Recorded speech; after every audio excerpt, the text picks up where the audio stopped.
ना जीने की खुशी ना मौत का गम, जब तक हैं दम महादेव के भक्त रहेंगे हम। कैसे कह दूं कि मेरी हर दुआ बेअसर हो गई, मैं जब जब भी रोया मेरे भोले बाबा को खबर हो गई।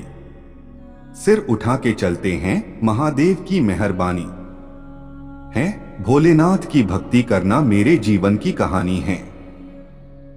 घनघोर अंधेरा ओढ़कर मैं जन जीवन से दूर हूँ, श्मशान में हूँ नाचता मैं मृत्यु का गुरूर हूँ।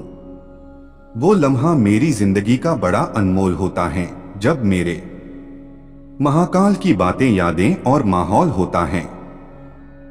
जो करते हैं दुनिया पे भरोसा वो चिंता में होते हैं, जो करते हैं महाकाल पर भरोसा वो चैन की नींद सोते हैं।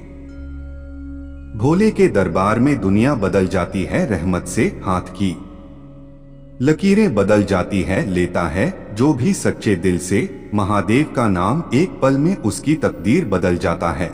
आइए एक छोटी सी कहानी सुनते हैं। ये कहानी सुनने के बाद आप क्रोध करना छोड़ देंगे।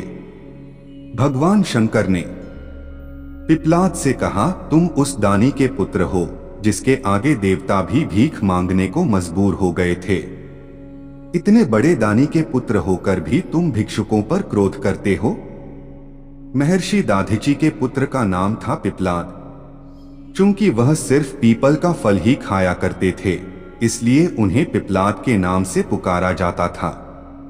अपने पिता की तरह पिपलाद भी बहुत तेजवान और तपस्वी था।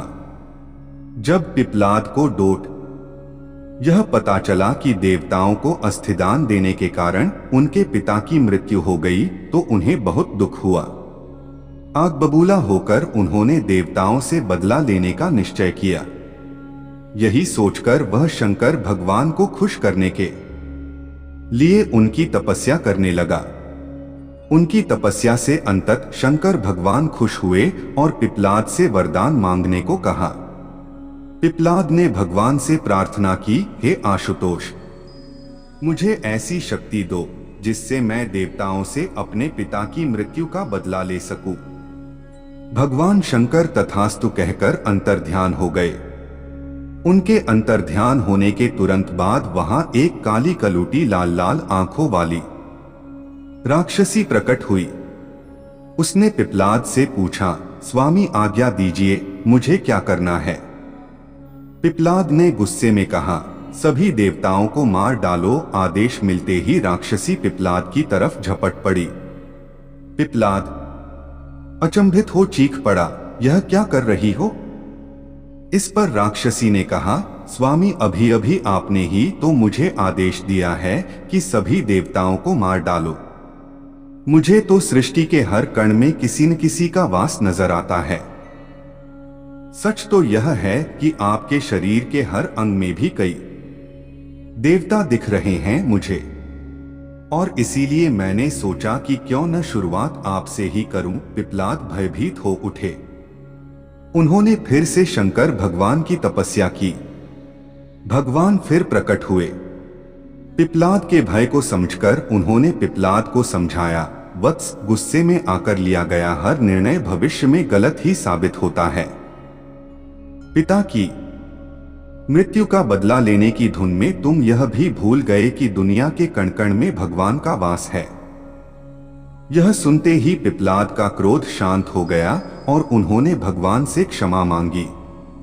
इस तरह एक बार फिर देवत्व की रक्षा हुई।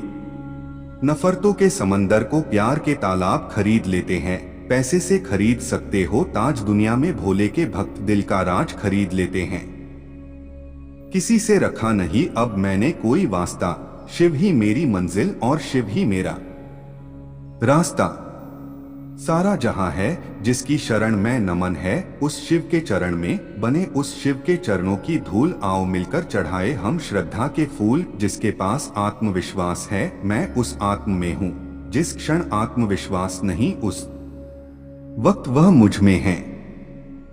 तुम्हारे साथ छल किसी और ने नहीं बल्कि तुम्हारी अपनी इच्छाओं, जिद और तुम्हारी सोच ने किया है। तुमने यदि सत्य की खोज की होती तो तुम्हारे साथ कभी कोई छल नहीं होता। हर हर महादेव।